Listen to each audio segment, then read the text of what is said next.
Hi, I'm Kim McHugh. I'm Leonard Cicerello. We're Master Gardener Volunteers for San Luis Obispo County, and we're here to talk to you today about summer pruning of deciduous fruit trees. Summer pruning is done during the growing period of your fruit trees. It's done generally between the months of June and August, sometimes more than once, depending on how vigorous your growth is. So there are three main reasons it's important to prune in the summertime.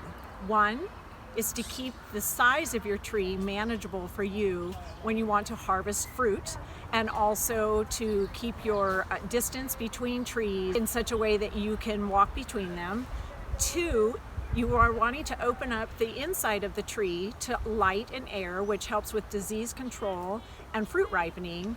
And then three, the amount of water required by a tree is directly related to the size of the canopy. So if you keep your canopy size down, you can also keep your water requirements down. Summer pruning differs from winter pruning because in the winter, the leaves are gone from the tree and you can see the entire branch structure. So it's easier to make the larger cuts that are also safer to make generally during the winter when the tree is dormant.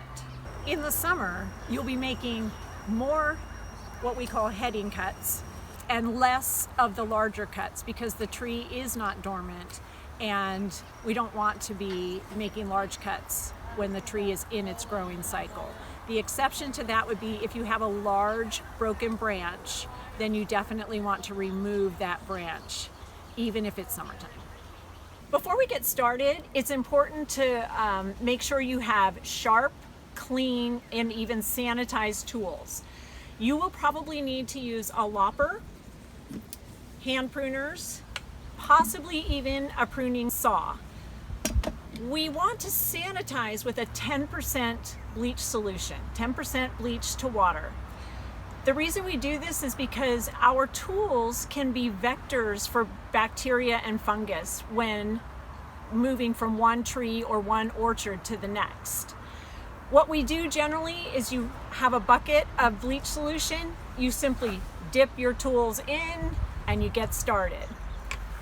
One thing to remember as well is if you have pear or apple trees that have fire blight, you will actually need to do that between each cut because you can transfer that from the one branch to the other in the same tree if you don't sanitize your tools. So Leonard is now pruning an apricot tree. He's demonstrating how he's clearing the space between one tree and another. So he's working on the apricot, and then he will also work on the plum, the yellow plum that has the fruit on his right. It's important to know that you only prune apricots, cherries, and apriums during the summertime. They are very susceptible to a disease called Untitled. It's a fungus that travels very easily during the wet seasons.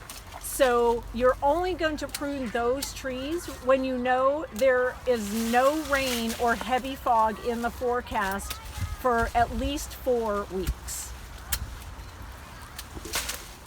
As you can see, Leonard is cutting to control the height and the width of the tree.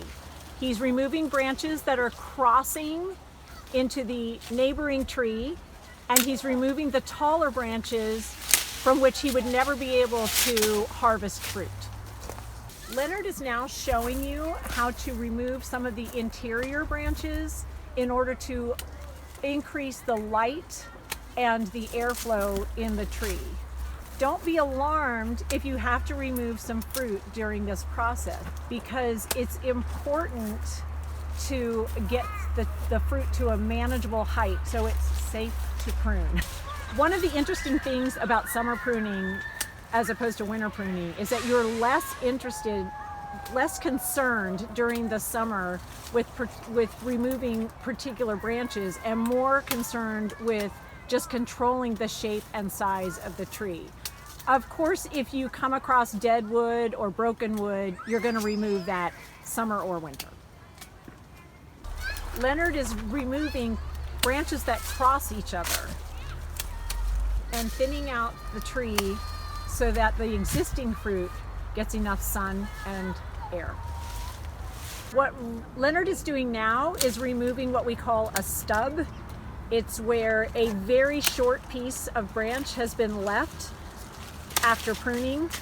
It's not desirable because that can cause dieback on the branch.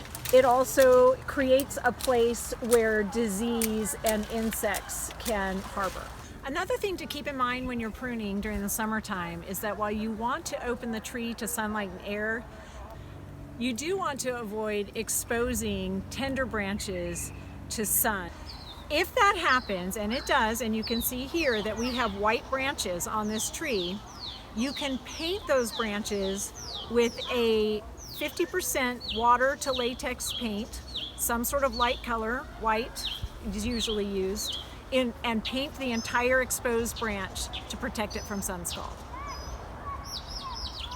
This is a great example of a well-pruned tree. The existing fruit is open to sun, so it's going to ripen nicely. The interior of the tree is also open to sunlight and to air circulation. We've controlled the width of the tree, pruned it so that it's no longer growing into the plum tree. And the height is a very nice height because all of the fruit I can reach without having to climb onto a ladder.